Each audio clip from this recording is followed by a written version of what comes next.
नमस्कार मित्रों, eleven classes में आपका बहुत बहुत स्वागत है।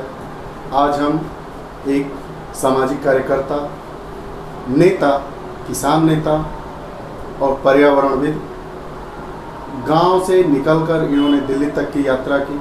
अपने अनुभवों को बहुत कम शब्दों में साझा करते हुए आज हमारे साथ इस मौके पर, इस विशेष मौके पर उपस्थित है श्री तेज नारायण जी, जिन्होंने अपनी किताब अपनी संविधान संक्षिप्त परिचय संसद चक्रव्यूह में को लिखा है।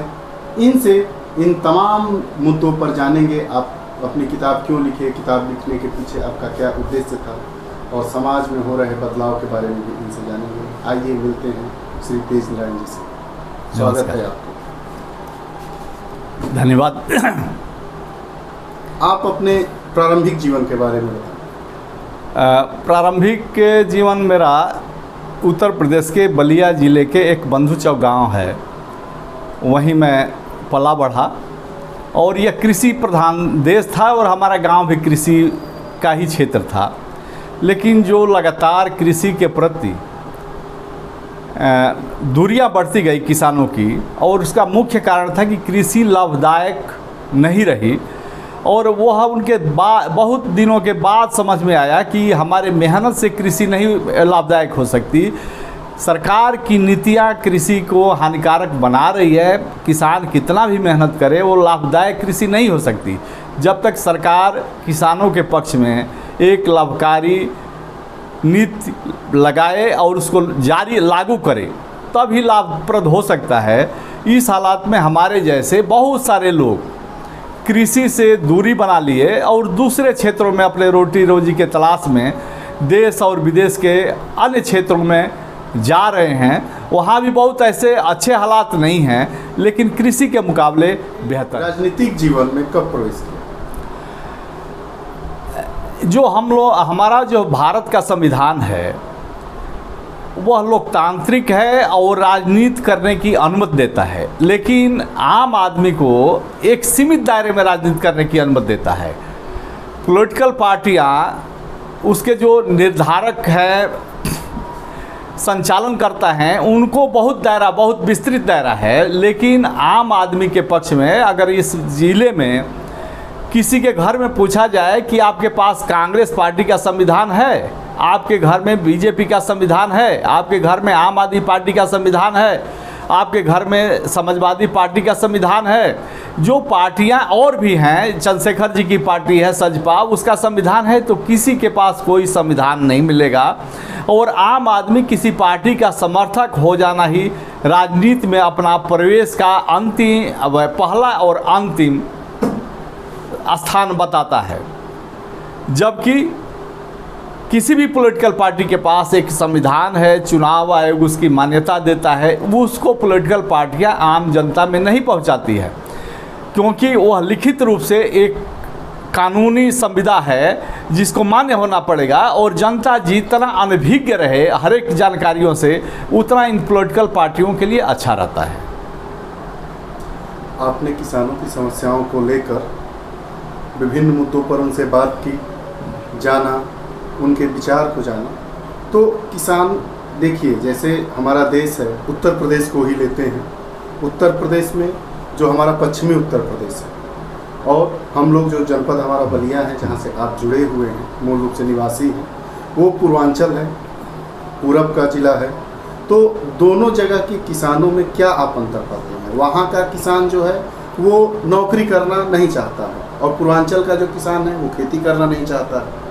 इस विभेद को आप कैसे समझ पाएंगे? लाल बहादुर शास्त्री के ज़माने तक जो हमारा असिंचित क्षेत्र था कृषि का, उसमें तो कुछ विकास हुआ, असिंचित क्षेत्र को सिंचित बनाया गया। लेकिन उसके बाद से कहीं भी असिंचित क्षेत्र को सरकार द्वारा सिंचित क्षेत्र नहीं बनाया गया। और असिंचित क्षेत्र और सिंचित क्षेत्र में बड़ा अंतर हो जाता है। और निजी क्षेत्र पर, निजी ताकत पर किसान किसी क्षेत्र को सिंचित बना ले, यह बहुत हानिकारक, घाटे का सौदा है। इसलिए कृषि बहुत पिछड़ी हुई है। और पश्चिमी उत्तर प्रदेश में यह पहले, आप पश्चिमी उत्तर प्रदेश, हरियाणा जहाँ नदियाँ नहीं हैं, लेकिन वहाँ के नहरों में आप जाएंगे जून के महीने में, मई के महीने में, तो लबालब नहरों में पानी भरा रहेगा। और जो हमारा बलिया है, गोरखपुर है, बनारस है, ये नदियों से भरा हुआ ज़िला है, लेकिन यहाँ के नहरों में जंगल लगा हुआ है, उसमें लगता ही नहीं कि साल 2 साल में कभी पानी आया हुआ होगा। तो यह एक अंतर सरकार के द्वारा असमानता किसानों में विकसित किया गया और इसकी एक सोची समझी, क्योंकि क्षेत्रीयता तभी बढ़ सकती है जब कहीं असमानता हो। एक दूसरी बात मैं थोड़े पिछले दिनों के कह रहा हूँ कि पूंजीवाद का विकास जब होता है तो उसमें कई चीज़ परिवर्तन होता है। भारत में पूंजीवाद को लाने वाले हमारे यहाँ जो राज करने वाले अंग्रेज थे, अंग्रेज़ों से आने से पहले तक किसी भी किसान लगभग सामाजिक तौर से या कानूनी रूप से ज़मीन खरीदना और बेचना अपराध माना जाता था, और कहीं कोई अपने ज़मीन को जो कृषि उसका उत्पादन हो रहा है वो बंधक भी नहीं रख सकता था। गांव आपस में एक तालमेल था और उनका सामाजिक इतना तालमेल इतना अच्छा था कि जो गांव का व्यापारी है वो भी एक सीमा से अधिक न मुनाफा ले सकता था न धोखाधड़ी कर सकता था। आज धोखाधड़ी करने के लिए बड़े व्यापारियों के लिए और कानूनी संरक्षण प्राप्त है, किसान उनके मामले धोखाधड़ी भी वो कर लेते हैं और किसान उनके मामले में कहीं टिक नहीं पाता। तो जो कृषि का विकास का मामला है वह इसी कारण है कि अभी भी पश्चिमी उत्तर प्रदेश, हरियाणा कृषि से लाभ प्राप्त कर रहे हैं। इस साल भी बलिया में कितना खरीदा गया एमएसपी पर गेहूँ? कुछ भी नहीं खरीदा गया, लेकिन पश्चिमी उत्तर प्रदेश में उनके ताकत के बल पर वहाँ खरीद हुई। यह एक सरकार की दोहरी नीति है जिसके कारण यह पूर्वांचल पिछड़ा हुआ है। अब आइए आपकी किताब, इनकी किताब जो अभी संपादित हुई है, लेखक जी हमारे साथ बैठे हैं श्री तेज नारायण जी। इनकी किताब का नाम कार्यदायी गोपनीय संविधान, संक्षिप्त परिचय। यहाँ आप देख सकते हैं संसद चक्रव्यूह। इस पर एक आप चित्र देख रहे हैं, ये हरियाणा के महान किसान नेता दीनबंधु चौधरी, छोटू राम उपनाम से, उपाधि से इनको सम्मानित किया जाता है। और जब आप हरियाणा में जाएंगे तो वहाँ तमाम धर्मशाला, स्कूल, कॉलेजों का नाम इनके नाम पर अंकित है। इनके बारे में हम आज अपने लेखक जी से जानेंगे कि आप किसान नेता दीनबंधु चौधरी, छोटू राम जी के बारे में कुछ बताएं। भारत जब आज़ाद नहीं था उस समय दीनबंधु जी एक गरीब परिवार के झज्जर के रहने वाले रोहतक में निवास करते थे और किसी कारण से पढ़ाई लिखाई का एक मौका मिल गया। वो पढ़े लिखे और दिल्ली के स्टीफन कॉलेज में शायद मुझे यह है जानकारी कि वो पढ़े लिखे, और उसके बाद उन्होंने राजनीति के तरफ जो वातावरण हो रहा था, आज़ादी का आंदोलन, उसमें उन्होंने रुचि लिया है। और हरियाणा और पंजाब का मुख्य जो मैं बता रहा था कि जो व्यापारी थे वो इतने निरंकुश हो गए अंग्रेज़ों के राज्य में कि मनमाना सूद पर पैसा लेते थे और उसके पक्ष में पटवारी और पुलिस खड़ी रहती थी कि वो जो चाहे किसानों से वसूल ले। और इसमें मुस्लिम और हिंदू दोनों लोग प्रताड़ित थे। पंजाब जो संयुक्त प्रांत है पहल था, आज जो हिस्सा एक पाकिस्तान का हो गया है, उसमें भी मुस्लिम भी किसान थे। और दोनों ये छोटू राम जी पश्चिमी उत्तर प्रदेश से लेके संयुक्त प्रांत, हिमाचल, पाकिस्तान का पंजाब, भारत का पंजाब, राजस्थान के कुछ एक सर्वमान्य नेता थे। और इन्होंने सरकार से दबाव डाल करके सारे किसान बही जो किसानों के कर्ज के थे बनियाओं के पास रिकॉर्ड, वो सबको नष्ट करा दिया किया है कि कोई भी पुराना असूली अब किसान से नहीं होगी। इनकी एक देन है 1946 में ये लाहौर में इनकी डेथ हो गई, जब तक देश बंटवारा का कल्पना भी नहीं किया गया था। और ये हिंदू मुस्लिम में दोनों के सर्वमान्य किसान नेता थे। और हम लोग पूर्वी उत्तर प्रदेश के रहने वाले हैं, हमारे यहाँ भी किसान नेता हैं, लेकिन हम लोगों के दायित्व बनता है कि इस देश में किसानों को एकजुट किया जाए। एक दूसरे क्षेत्र के किसान नेता को कोई नहीं जानता है, उसके बारे में भी जाने। इसलिए यह इस किताब को मैं बलिया से छोटू राम जी को समर्पित किया हूँ। जी, जैसे कोई भी किताब संपादित होती है तो सबसे प्रमुख बात होती है कि उस पुस्तक का क्या टाइटल दिया जाए, नाम क्या दिया जाए। इस पुस्तक का नाम कार्यदायी गोपनीय संविधान संक्षिप्त परिचय दिया गया है। संसद की तस्वीर और लिखा है संसद चक्रव्यूह। इस टाइटल जो इसका विषय आप लिए हैं, इसके पीछे जब आप विषय लिख रहे होंगे तो आपके मन में क्या विचार चल रहा होगा? आपने ये नाम क्यों चुना? इसका कुछ निहितार्थ है? हाँ, बिल्कुल निहितार्थ है। और किसी भी किताब के टाइटल से पहला यह था कि संक्षिप्त में उस किताब के बारे में पता चल जाए। आप आज देख रहे हैं, सामान्य आदमी भी देख रहा है कि सरकार की नीतियाँ, सरकार के फैसले हाई कोर्ट और सुप्रीम कोर्ट जाते जाते वो पलट जाते हैं। तो सरकार के पास कौन सा संविधान है कि वो उस अनुसार अपना निर्णय लेती है, और भारत का जो संविधान है उसके सुप्रीम कोर्ट सरकार के फैसले को, वो एक सरकार के बारे में नहीं कह रहा हूँ, लगभग देश में जितनी राज्य सरकारें हैं या जितनी केंद्र सरकारें आई, उसके फैसले सुप्रीम कोर्ट का जाते जाते प्रतिबंधित कर दिया जाता है या पलट दिया जाता है। तो हमारे लिए, सरकार के लिए कोई गोपनीय संविधान है। और गोपनीय संविधान का एक प्रत्यक्ष, मैं थोड़ा सा अतिशयोक्ति में भी गया कि जितनी हमारे कानून, कचहरी में जितने फौजदारी के कानून है, ज़मीन के कानून है, सब 47 से पहले अंग्रेज़ों के बनाए हुए हैं। हमारा साक्ष्य अधिनियम उस हालात में जब बना था जब अंग्रेज़ यहाँ ब्रिटिश का एक वर्चस्व कायम था, जो कभी यह सोचा नहीं जा सकता था कि यहाँ से जाएंगे। उसी के हालात में वो ये कानून काम कर रहे हैं, और हमारा एक आधुनिक बहुत मानवीय संविधान है उसको अनदेखी किया जा रहा है। इसलिए मैं कहा कि एक गोपनीय संविधान भी सरकार के लिए है। आप यहाँ पर बता रहे हैं कि सरकार की मर्जी ही चल रही है इस देश में, संविधान बस एक लिखित संविदा के रूप में ही संकलित रह चुका है। लेकिन आपकी किताब में जब पेज नंबर 9 को मैं देखता हूँ तो उसमें लिखा है कि सरकार अपनी आँख कान बंद करने को विवश है। इस लाइन को आपने क्यों चुना? सरकार अपनी आँख कान बंद करने के लिए विवश यह है कि एक अंतर्राष्ट्रीय पूंजी के दबाव में हमारी सरकार चल रही है।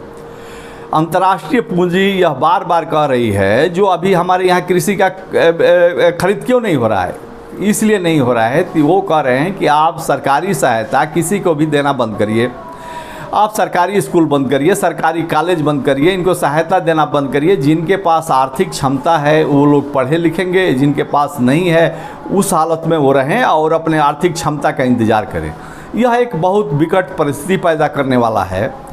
और हमारा देश अमेरिका नहीं है, हमारा देश इंग्लैंड नहीं है। अमेरिका द्वितीय विश्व युद्ध के बाद दुनिया भर से मुनाफा कमाया है, इंग्लैंड दुनिया भर पर राज्य करके मुनाफा कमा के अपनी सुदृढ़ किया है, फ्रांस किया है। भारत उस हालत में कभी नहीं आ सकता। इसके लिए एक अलग अपना स्वतंत्र विचार होना चाहिए आर्थिक, कि हमारे लिए क्या ठीक है। और वो हमारी बहुराष्ट्रीय कंपनियां भारत सरकार को बाध्य कर रही हैं कि आप हम जो कह रहे हैं उसी के अनुसार चलिए, हम ही आपके विकास का रास्ता बताएंगे। और वो जो रास्ता विकास का बता रहे हैं, इस देश में भूखमरी, कुपोषण, गरीबी बढ़ रही है, लोग आत्महत्या की तरफ जा रहे हैं और लगातार जा रहे हैं। आपकी बातों से ऐसा लग रहा है कि जो हमारी सरकार है वो संप्रभु नहीं है। इस विषय में आप कुछ कहना चाहेंगे? हाँ, बिल्कुल नहीं है। जब हमें विश्व बैंक बुलाता है तो हमें विश्व बैंक के तरफ दौड़ के जाना पड़ता है, IMF बुलाता है तब जाना पड़ता है। और सबसे बड़ी बात यह है कि जिस multinational company east India company को इस देश की जनता ने बाहर किया, वैसी कंपनियों के यहाँ हमारे मुख्यमंत्री, प्रधानमंत्री किसी भी पार्टी के हों, उनके सामने गिड़गिड़ाते हैं कि हमारे राज्य में आ जाइए, हमारे यहाँ पैसा लगाइए, हम आपको अपने कानून को बदल देंगे, आपके पक्ष में कर देंगे। आप निरंकुश होकर के इस देश की जनता को लूटिए, इस देश के मजदूरों को लूटिए, इस देश के किसानों को लूटिए, तो संप्रभु तो नहीं है। आप देख रहे हैं कि 1991 के बाद पूरा यह वर्ल्ड ग्लोबलाइज्ड हो गया है। तो ग्लोबलाइजेशन के पीछे एक निहितार्थ ये होता है कि हम सभी मिलकर पूरे विश्व को एक परिवार की तरह से देखें, एक दूसरे का सहयोग दें, चाहे वो कोई भी ऐसी समस्या हो। जैसे आप आतंकवाद को लीजिए, आतंकवाद से हम मिलकर लड़ रहे हैं, पर्यावरण क्योटो प्रोटोकॉल लगा, पर्यावरण की समस्याओं से मिलकर लड़ रहे हैं। तो इसमें एक पूंजी की आवश्यकता होती है। और कोई भी आज जो विकसित देश हैं, 5-6 जो विकसित देश हैं, उनके अलावा या उनमें भी पूंजी का अभाव है। तो जब तक आप मिलेंगे नहीं तो वैश्विक जो हमारे सामने, देश के सामने, विश्व के सामने जो समस्याएं हैं उसका निराकरण नहीं होगा।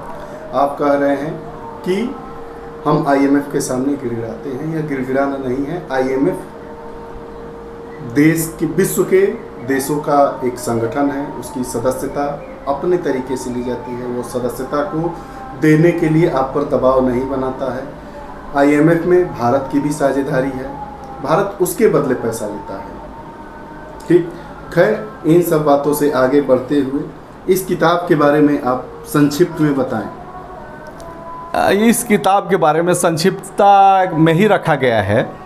समस्याएं इतनी जटिल हैं, हमारे यहाँ साक्षरता का दर बहुत कम है। दूसरी बात यह है कि जब घर से, पढ़ाई लिखाई से थोड़ा सा जब बच्चा जिम्मेदार हो जाता है तो हमारी एक परंपरा रही है कि उस पर जिम्मेदारियाँ बहुत जल्दी डाल दी जाती है और घर परिवार का बोझ रहता है कि जो हमारे घर परिवार के आर्थिक समस्याएं हैं उसी में बच्चा लगा रहे, तो उसको फुर्सत नहीं मिलता। ये हमारी एक परिस्थिति है। बलिया के एक शशांक शेखर IAS हुए 2017 के बैच के हैं और अभी नोएडा में असिस्टेंट कमिश्नर के पद पर हैं। उन्होंने परसों एक घोषणा किया कि हर एक गांव में, देश के हर एक गांव में जितने शौचालय की, सामूहिक शौचालय की आवश्यकता है उतनी ही पुस्तकालय की ज़रूरत है। और सबसे अच्छी बात है कि उन्होंने 50 पुस्तकालय बलिया में अपने मित्रों के सहयोग से, अपने परिचितों के सहयोग से खोलने की घोषणा किया है। इसका मैं स्वागत करता हूं। तो पढ़ाई लिखाई का स्तर हमारा बहुत निम्न स्तर का है, इसलिए एक छोटी सी किताब रखी गई। आप जो कह रहे हैं ग्लोबलाइजेशन की बात, विश्वीकरण की बात, तो विश्वीकरण केवल पूंजी के लिए ना हो, आम जनता के लिए हो। आप इंग्लैंड में जाना चाहें, अभी आप इस भारतीयों के बच्चों का, छात्रों का झुकाव अमेरिका के तरफ बहुत रहता है, इंग्लैंड के तरफ बहुत रहता है, यूरोपीय देशों के तरफ बहुत रहता है, लेकिन उसको दांते चना चबाना पड़ता है पत्थर के। और नीरव मोदी रातों रात इंग्लैंड में शरण ले लेता है, माल्या रातों रात इंग्लैंड में शरण ले लेता है, मेहुल चौकसी तुरंत रातों रात, इससे हजारों सैकड़े हैं। और हमारा न्यायालय भोपाल गैस कांड का अभियुक्त एडरसन 12 बजे रात को हाई कोर्ट ने उसको बेल दिया और यहाँ से चला गया और हमारी कानून व्यवस्था ताकती रह गई। आज तक वो अमेरिका से लौट करके नहीं आया। पुस्तकालय से इन सब मामलों का क्या लेना देना है? वैसे पुस्तकालय खोलने की जो योजना है उनका स्वागत है और युवा इस पर विचार करेगा। शिक्षा का दो तरीका, औपचारिक शिक्षा, अनौपचारिक शिक्षा, दोनों के बारे में आप प्रकाश डालें। जितने आविष्कार हुए हैं लगभग अधिकांश वो लोग किए जिन्होंने स्कूल में शिक्षा नहीं पाई। ब्रेल लिपि का आविष्कार उसी ने किया जो आज दुनिया भर में बच्चे अंधे पढ़ रहे हैं। वह लुई ब्रेल का देन था कि उसने अनुभव किया और अपने अनुभव से उन्होंने एक लिपि का विकास किया। गुरुत्वाकर्षण का सिद्धांत, बहुत मामूली सा पढ़ा लिखा आदमी, हमारे यहाँ इस भारत से विदेश जाने पर एक प्रतिबंध था। वो अगर गलती कर कोई चला गया तो बहुत हाल तक उस राजेंद्र प्रसाद को भी इसका प्रायश्चित भुगतना पड़ा था। गणेशी प्रसाद को, जो गणितज्ञ थे, उनको इंग्लैंड जाने का प्रायश्चित भुगतना पड़ा था। तो हमारी एक सीमित दायरा था यह जानकारियों का। और जो कोलंबस था, वास्को डी गामा था, इनके व्यक्तिगत प्रयास थे। ये व्यक्तिगत अपने रोटी रोजी के लिए, थोड़े कमाने के लिए दूसरे से पैसा लेकर के दुनिया के समुद्र का रास्ता दुनिया भर के खोजे। इसलिए व्यक्तिगत पढ़ाई एक बहुत महत्वपूर्ण है और इसकी कोई उम्र नहीं है। अभी तो हम तो उस ज़िले के रहने वाले हैं जो 60 वर्ष की उम्र में कोर्ट के सहायता से एक राम विचार पांडे MBBS में एडमिशन लिए थे और दूसरा अभी एक आदमी नीट का पास किया है जो रिटायर कर्मचारी है उड़ीसा का, उसकी उम्र 70 वर्ष है। स्कूली शिक्षा न भी हो तो आदमी बेहतर कर सकता है।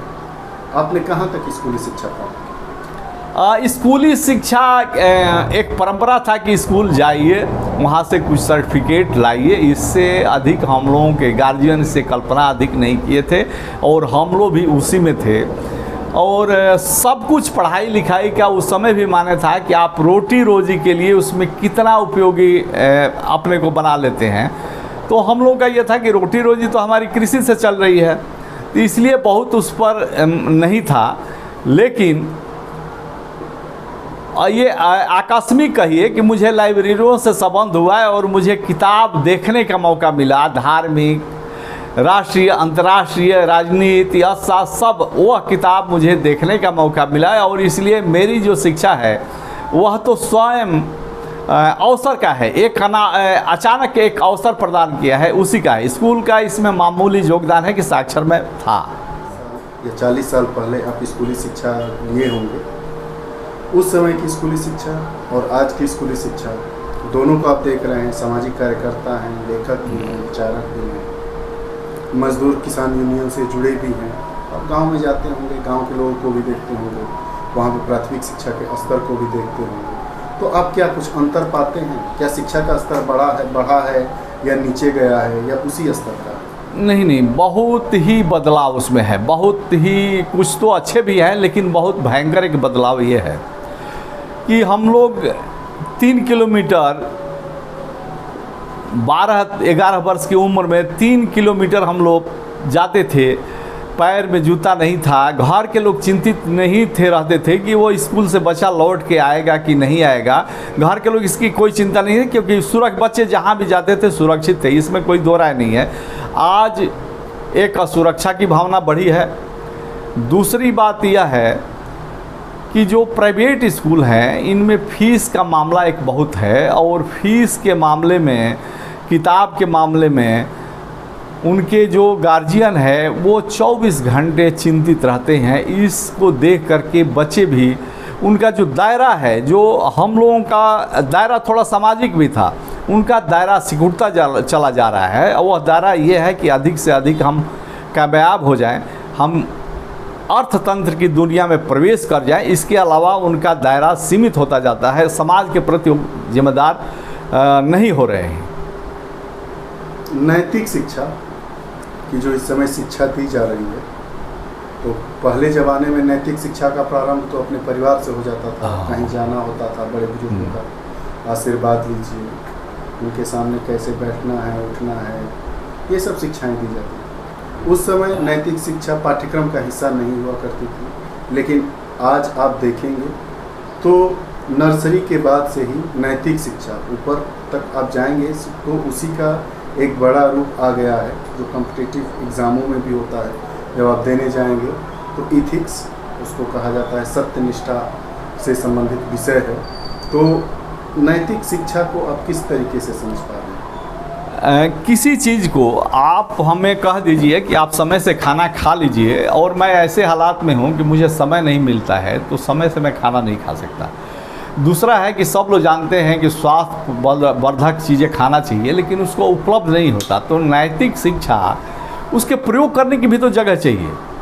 जब हमारे मंत्री पैसा लेते पकड़े जाते हैं, बलात्कार में पकड़े जाते हैं, जेल में हैं, और कोई पार्टी यह कहने के लिए तैयार नहीं है कि यह हमारे पार्टी सदस्यता का, हमारे पार्टी के मंत्री होने का इसने दुरुपयोग किया है, हम ऐसा आज से एक कानून बनाएंगे कि ऐसे लोग हमारे पार्टी में नहीं रहेंगे, यह कहने में आज भी बहुत हिचक है। सारी पार्टियों को आज एक के चैक ऐसा कोई नहीं कह सकता। कांग्रेस का एक नेता एक महिला को भट्टी में जलाते हुए पाया गया। एक सपा का नेता अभी भी जेल में है, बीजेपी का नेता जेल में है, कांग्रेस का नेता जेल में है, आम आदमी पार्टी का नेता जेल में है। तो यह तो एक ऊपर से है ना, नैतिकता वो नीचे से नहीं आ सकती। आप किसी का अनुकरण तो करते हैं, तो हम देखते हैं कि जो सबसे बड़ा है वह तो उल्टे रास्ते पर जा रहा है, उसके उपदेश मैं कैसे ग्रहण कर सकता हूँ? हम तो वही करेंगे ना कि जो वो कर रहा है, वो रोटी रोजी के लिए कर रहा है। हम तो भूखे। आप मिल्खा सिंह के बारे में जानते हैं? मिल्खा सिंह के फादर मादर बंटवारे के समय में अचानक हत्या हो जाने के बाद जब दिल्ली स्टेशन पर, पुरानी दिल्ली स्टेशन पर उतरा, तो उसको चोरी करना पड़ा, उसमें जेल जाना पड़ा, और वही मिल्खा सिंह थोड़े से अच्छे लोगों के सहायता से वो आज एक पूरे लगभग स्वास्थ्य के क्षेत्र में एक बना हुआ है मानक। आज के परिप्रेक्ष्य में युवाओं के सामने सबसे बड़ी समस्या कौन सी है? युवाओं के सामने सबसे बड़ी समस्या है कि सरकार की नीतियों के बदले, सरकार अगर किस तरह की है या कानून किस तरह का है, आपको कानून का अनुसरण करना पड़ेगा। कानून यह कह रहा है कि आप अपनी रोटी रोजी की तलाश स्वयं करें।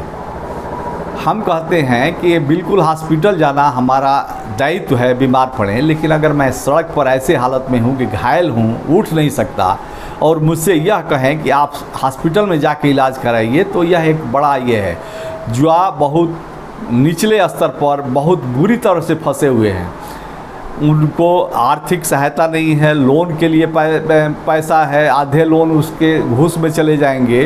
तो सबसे बड़ी बात यह है कि किसी भी सरकार, दुनिया में कोई भी सरकार हो, जनता के हित में वो कानून बने और पालन करने लायक हो। जो समाजवाद की कल्पना सबसे ये है कि अमीरी गरीबी का दायरा कम हो, लेकिन आज दुनिया में अमीरी गरीबी का दायरा बढ़ता चला जा रहा है। और दूसरी बात मैं ये कहना चाहता हूँ, हमारे देश जिस रह रहे हैं उससे चीन के संबंध बहुत अच्छे नहीं हैं, लेकिन विजय माल्या चीन नहीं भगता है, वो नीरव मोदी चीन नहीं भगता है, वो इंग्लैंड ही चला जाता है। इंग्लैंड से हमारा बहुत अच्छा संबंध है, और तो भी हम उसको यहाँ नहीं ला पाते। तो कहीं ना कहीं एक ऊपरी स्तर पर जो चीन का अनुपालन करना चाहिए युवाओं को। जो भी अच्छी चीज, लोकतंत्र है ही नहीं, जो भी एक क्रम में नेता का चुनाव कर देते हैं। विश्व की सबसे बड़ी आबादी वाला देश और लोकतांत्रिक है।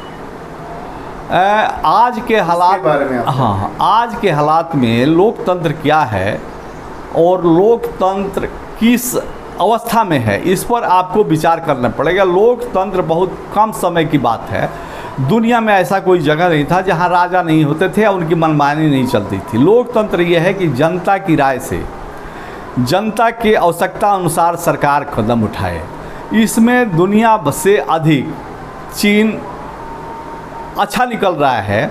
वो दूसरी बात यह है कि वहाँ कई पार्टियों का रजिस्ट्रेशन नहीं है, और पार्टियों का रजिस्ट्रेशन जो भी जितने भी हैं उनको एक मानक के अनुरूप ही काम करना पड़ेगा। आज हमारे यहाँ 10,000 पार्टियाँ हैं देश में, उससे भी अधिक। जो रजिस्ट्रेशन हो गया वो पार्टी बनी हुई है। आपके पास ऐसा कानून नहीं है, अरे आपके खाते में पैसा नहीं निकालते हैं तो वो बंद हो जाता है, लेकिन हमारे जो पार्टियों का रजिस्ट्रेशन है वो भी आप समाप्त नहीं कर सकते। और माना पार्टी क्या करती है, चुनाव इलेक्शन कमीशन को क्या लिख के देती है, क्या करती है, और यहाँ कौन सा चुनाव होता है, ऊपर से नीचे तक सारे पार्टियों में मनोनीत लोग होते हैं। तो लोकतंत्र, जो लोकतंत्र लाने के लिए पार्टी बनाई गई देश में, भारत में, उसके अंदर लोकतंत्र नहीं है, तो उससे लोकतंत्र का कल्पना कैसे कर सकती है। और दूसरी बात यह है कि जहाँ गरीबी की बात है वह मतदान से गरीबी दूर नहीं होगी, उसके लिए विशेषज्ञता चाहिए। चीन की कम्युनिस्ट पार्टी में यह विशेषज्ञता के आधार पर पार्टियां बन रही है। बहुत सारी कमियां हो सकती हैं, उस कमियां से आप निकलिए, लेकिन उन्होंने जो आज उपलब्धि प्राप्त किया है, पूरे दुनिया के मुकाबले वो खड़े हैं। वो भारत पिछड़ रहा है, जबकि इसको भारत को खड़ा होना चाहिए। देखिए, चीन और भारत का जो अपना पड़ोसी संबंध है, अंतर्राष्ट्रीय संबंध, तो जो चीन की विदेशी नीति है, विदेश नीति है, वो हड़प नीति पर आधारित है। क्षेत्र का अपना विस्तारवादी नीति का अनुपालन करता है। अरुणाचल प्रदेश का हिस्सा देख लीजिए, पीओके का देख लीजिए, अभी आप उन्होंने जैसे श्रीलंका में पोर्ट लेकर भारत को घेरने की जो योजना बनाई है उसको देख लीजिए। चीन कभी से भी भारत का सहयोगी नहीं रहा है। रोज जितनी भी घटनाएं होती हैं चीन के द्वारा होती है। अरुणाचल प्रदेश को देख लीजिए, 38,500 वर्ग किलोमीटर का जो क्षेत्र है उस पर कब्जा जमाए हुए हैं। चीन के अलोकतांत्रिक देश होने के पीछे एक बहुत बड़ा उदाहरण ये दिया जाता है कि जो तिब्बत के दलाई लामा है, चीन के डर से आके भारत में शरण लिए हुए। चीन और भारत के जो वैश्विक संबंध है, विदेशी संबंध है, इसमें दुराव का ये भी एक मुख्य कारण है वो हटाइए, उसको भी छोड़िए। ठीक, चीन का जो युवा है वो इंटरनेट सर्च नहीं कर सकता, गूगल सर्च नहीं कर सकता है, फेसबुक वहाँ पे अनुबंधित है, ट्विटर अनुबंधित है, अर्थात वहाँ पे ऐसा नहीं है, सोशल नेटवर्किंग साइटें हैं। आप चीन का जो व्यक्ति है वो बाइलिंगुअल शिक्षा नहीं ग्रहण कर सकता है। कुछ चुनिंदा घरों में, जैसे राजनेताओं के परिवार, जो 3000 परिवार के लोग आदिकाल से बने आ रहे हैं नेता, और इन्हीं में से प्रधानमंत्री और राष्ट्रपति चुने जाते हैं, उन्हीं में से उन लोगों को शिक्षा लेने की व्यवस्था है। आप बाइलिंगुअल, आप हमें 5 ऐसा उदाहरण दे दीजिए कि चीन का व्यक्ति बाइलिंगुअल हो, वो अंग्रेजी भी बोलता हो, हिंदी भी बोलता हो, वो चाइना से आके इंडिया में भी काम करता हो, या चाइना से जाके, ऐसा तो है नहीं कि चाइना ही सबसे ऊपर ग्रोथ वाला देश है। चाइना विश्व की ऊपर की जो 5 अर्थव्यवस्थाएं हैं उसमें पहले स्थान पर भी नहीं है। तो आप कैसे कहेंगे कि चाइना जो देश है हमारा वो लोकतांत्रिक है और भारत को उसका अनुसरण करना चाहिए? लोकतंत्र की स्वीडन का नाम सुने होंगे, जो सबसे बड़ा हम भारत के लिए लोकतांत्रिक देश अमेरिका है। स्वीडन को इसलिए गिरफ्तार करने के है कि उसने कुछ गोपनीय सूचना अपने पत्रकारिता के द्वारा जारी किया। तो यह तो एक समझ की बात है, अवसर की बात है कि कौन कितना लोकतांत्रिक है। हमारी से लोकतंत्र हमारी भूख नहीं मिटा सकता। अगर लोकतंत्र भूख नहीं मिटा सकता तो उस लोकतंत्र के रहने की ज़रूरत नहीं है। लोकतंत्र का प्रथम काम है कि हमारी भूख मिटा दे, हमारी गरीबी मिटा दे, हमें एक शिक्षा का स्तर। आज भारत से अधिक अंग्रेजी बोलने वाले चीन में हैं। आज इंटरनेट की जो भी मोबाइल का जो भी है वो चीन उसके मुकाबले है। अभी भारत में जो एक चाल कल फेसबुक और ट्विटर एक खेल खेल रहे थे कि आपका कुछ नहीं है, जो हम कहेंगे वही सबसे बड़े नियम के पालन करता है। हमारे संचार मंत्री उसके विरोध में खड़े हैं। तो ट्विटर पर प्रतिबंध लगाना लोकतंत्र पर प्रतिबंध लगाना नहीं है। ट्विटर वह है कि भेड़ और भेड़िए को एक जगह युद्ध करा के उसका निर्णय देता है कि कौन मजबूत है, और युद्ध बहुत फ्रेंडली, बहुत ईमानदारी के साथ हुआ। तो ट्विटर तो एक मल्टीनेशनल कंपनी है और गुलामी के तरफ ले जाने वाला है। उस पर कोई प्रतिबंध लगाता है तो वह लोकतंत्र पर प्रतिबंध लगाना नहीं हुआ। दुनिया के किसी भी संस्था से चीन कटा हुआ नहीं है, उसको सब मानते हैं। आप केवल आलोचना करके उसका अनुसरण, आज भारत से 1 साल बाद गुलामी से मुक्त हुआ चीन, और यहाँ की अपेक्षा उनकी ज़मीन बहुत कम उपजाऊ है। ज़मीन का जो उपजाऊपन क्षेत्र है वो भी कम है, लेकिन वो अपना सब कुछ तैयार कर रहे हैं और केवल अपनी नीतियों के कारण। वह भारत के लिए ज़रूरी है और हमें बार बार मल्टीनेशनल के सामने गिड़गिड़ाना पड़ता है कि तुम जब नहीं आओगे तो हम अपनी जो आज़ादी 1947 में प्राप्त किए हैं वह नहीं रख सकते, उसको कायम रखने के लिए आओ जो हम तुमसे प्राप्त किए हैं। आपके नज़र में भारत में सबसे बड़ा किसान नेता कौन सा? मैं बड़े के आप भारत के इतिहास पर चले जाइए तो उसमें कोई किसान नेता नहीं होता है। यह किसान नेता की उभरने की बात आती है जब किसानों का शोषण होता चला जा रहा है और शोषण लगातार बढ़ रहा है। इसमें अभी एक से एक बड़े नेता उभरेंगे, क्योंकि शोषण जब तक रहेगा, संघर्ष जारी रहेगा। तो यह कहना कि कौन बड़ा नेता छोटा नेता नहीं। हाँ, प्रारंभिक नेताओं में सहजानंद सरस्वती, बाबा रामचंद्र और छोटू राम चौधरी, ये लोग उत्तरी भारत के बड़े नेताओं में थे। और नील दर्पण एक नाटक है बंगाल का बहुत पुराना, जो नील की खेती के लिए किसानों को मजबूर ब्रिटिश कर रहे थे। तो कृषि के जो शोषण था उसके खिलाफ आंदोलन भारत में बहुत अलग अलग क्षेत्रों में चल रहा था। भारत जो आज एक रूपता में है, यह एक कहिए कि अंग्रेज़ों की ही देन है। इसके पहले यह एक रूपता शासन के द्वारा नहीं था। अंग्रेज एकरूपता लाए भारत में। अभी आप कुछ देर पहले कहे कि अंग्रेजों ने पूंजीवाद का विस्तार किया, तो पूंजीवादी व्यवस्था क्या समाज में एकरूपता लाती है? हाँ, बिल्कुल लाती है। उसका एक कानून है, पूंजीवाद के लिए एक एकरूप कानून होता है। उसका क्षेत्रीय जहाँ दायरा है वहाँ एक ही कानून लगाते हैं। उस लगाने में थोड़ा हेर फेर होता है कि स्तर देख करके कि कौन कितना आर्थिक रूप से सक्षम है, उसके पक्ष में थोड़ा कानून अपना पक्ष कमज़ोर कर लेगा, जो कमज़ोर है उसके प्रति कठोर हो जाएगा। लेकिन एकरूपता लाता है। भारत के इतिहास जब पढ़ेंगे तो अंडमान निकोबार आपके दायरे में कभी नहीं रहा, ये इन्होंने अंग्रेज़ों ने ही ला करके दिया। और जो हमारा उत्तर प्रदेश है इसको आप थोड़े दूसरे तरह से न लें। जो नेपाल से हमारा जो विवाद चल रहा है, नेपाल का बहुत बड़ा हिस्सा अंग्रेज़ों ने भारत में मिलाया, इसका प्रमाण है। तो एकरूपता वो लाते हैं।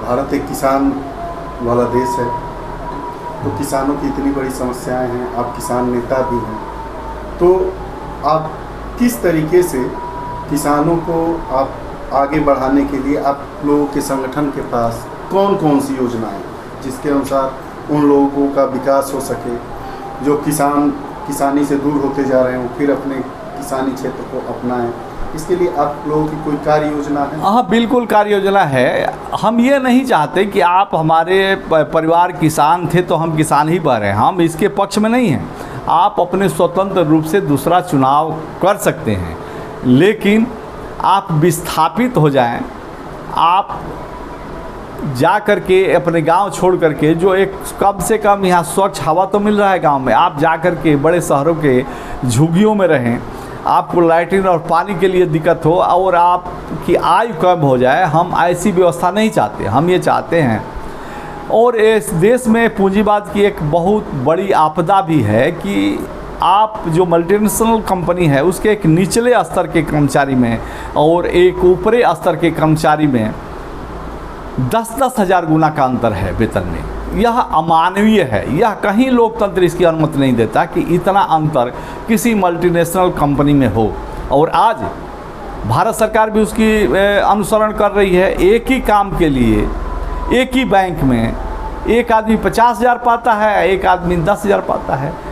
तो यह काम समान, हमारा संविधान कहता है कि समान काम समान वेतन, तो ये नहीं हो रहा है। तो भारत सरकार अपने संविधान के, हमारे पवित्र संविधान की अवहेलना कर रही है, जनता तो नहीं कर रही है। दूसरी बात यह है कि जब पूरी समस्याएं अंतर्राष्ट्रीय हैं, जब टीडी पाकिस्तान से भारत आने लगे तो एक मुश्किल हो गया कि भाई इसको कैसे रोका जाए। पर्यावरण का मामला है कि एक देश इसको सुधार नहीं कर सकता, तो हम कहते हैं कि जब राष्ट्राध्यक्ष एक जगह मिल के बैठ के बात कर सकते हैं तो इस देश की जनता भी, इस दुनिया की जनता भी अपने प्रतिनिधि चुन सकते हैं, एक जगह बैठ सकते हैं। इस पर प्रतिबंध ना हो कि किसके पास कहाँ से चिट्ठी आई, वो देशद्रोह का मामला है, उसका अंतर्राष्ट्रीय संबंध कैसे बन गया। और दूसरी बात है, मैं जो कह रहा हूँ होने वाला है। भारत में पूरे छोटे छोटे देश थे, यूरोप के फ्रांस छोटे छोटे देशों में बटा था, जर्मनी बटा था, इंग्लैंड बटा था, और लगातार युद्ध जारी रहते थे। भारत में आप यहाँ के राजा बादशाह आपस में लड़ते रहते थे। प्रथम विश्व युद्ध या द्वितीय विश्व युद्ध के बीच की दूरी में समय जो था वो 20 वर्ष था। आज युद्ध लगभग समाप्त है, युद्ध अब नहीं होंगे। इसलिए जो सेना पर खर्च हो रहा है यह जनता पर खर्च होगा। दुनिया उसके तरफ बढ़ रही है। किसी भी देश की जनता से दूसरे देश की जनता की कोई मतभेद नहीं है। यह राष्ट्राध्यक्षों का एक कल्पना मात्र यह है कि हम एक दूसरे देश के खिलाफ हैं, दूसरा देश हमारे खिलाफ है, तीसरा देश हमारे खिलाफ है। जनता कहीं उसमें कोई नहीं है। जब पूरी दुनिया की जनता एक सद्भावपूर्ण दुनिया देखना चाहती है। आपके हिसाब से जो हमारा संविधान है उसकी रूपरेखा को क्या संशोधित किया जाना चाहिए या उसको लागू करना चाहिए? नहीं, हमारा लागू करने में क्या क्या कमियां हैं?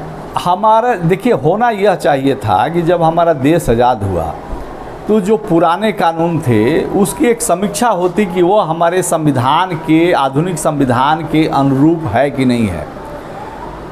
उस जो अनुरूप नहीं है, हमारे संविधान के अनुरूप नहीं है, उसको हटाइए, जो अनुरूप है उसको रखिए। एक समय आज तक उसकी समीक्षा ही नहीं हुई। आप कोर्ट में चले जाइए तो कहे तो 1860 का ये कानून है, ये 1765 का है, यह 1902 का है। तो जो कानून की समीक्षा होनी चाहिए उसको संविधान के अनुरूप नहीं बनाया गया। जिस कानून से देशद्रोह का मामला अंग्रेजों ने बनाया, तो क्या अंग्रेज देशभक्त थे क्या भारत के? जो जहाँ भी देशद्रोह का मुकदमा चलता है, राजद्रोह का मुकदमा चलता है, तो उन्होंने तो अंग्रेजों ने बनाया। तो वो क्या भारत के देश हित में थे? उसी कानून से आप शासन कर रहे हैं और इस पर नहीं ध्यान जा रहा है। लोग अपनी रोटी रोजी के तलाश में हैं, उस पर नहीं। लेकिन संविधान और कानून में जितना अंतर आप या सरकारें रख रही है वो बहुत खतरनाक है। आप राष्ट्र और राष्ट्रवादिता को किस तरीके से देखते? राष्ट्र और राष्ट्रवादिता एक सामूहिक प्रगति की संविदा है। वह किसी देश, किसी के खिलाफ नहीं है। अगर कोई नुकसान करता है तो उसको रोक लगाने के लिए, उसको भी समाप्त करने के लिए नहीं है। तो राष्ट्रवाद और राष्ट्रीयता एक सामूहिक प्रगति का रास्ता है जिस पर सरकारें अभी नहीं चल रही है, जनता को नहीं चलने दे रही है। आप एक नेता भी हैं, अखिल भारतीय मनरेगा मजदूर रक्षक संघ के। आप किस नेता को अपना प्रेरक मानते हैं, प्रेरणा स्रोत? आप किस नेता को मानते हैं, किस भारतीय नेता को या किस वैश्विक नेता को? देखिए, आप इस किसी एक के दायरे में आप रखना चाहेंगे।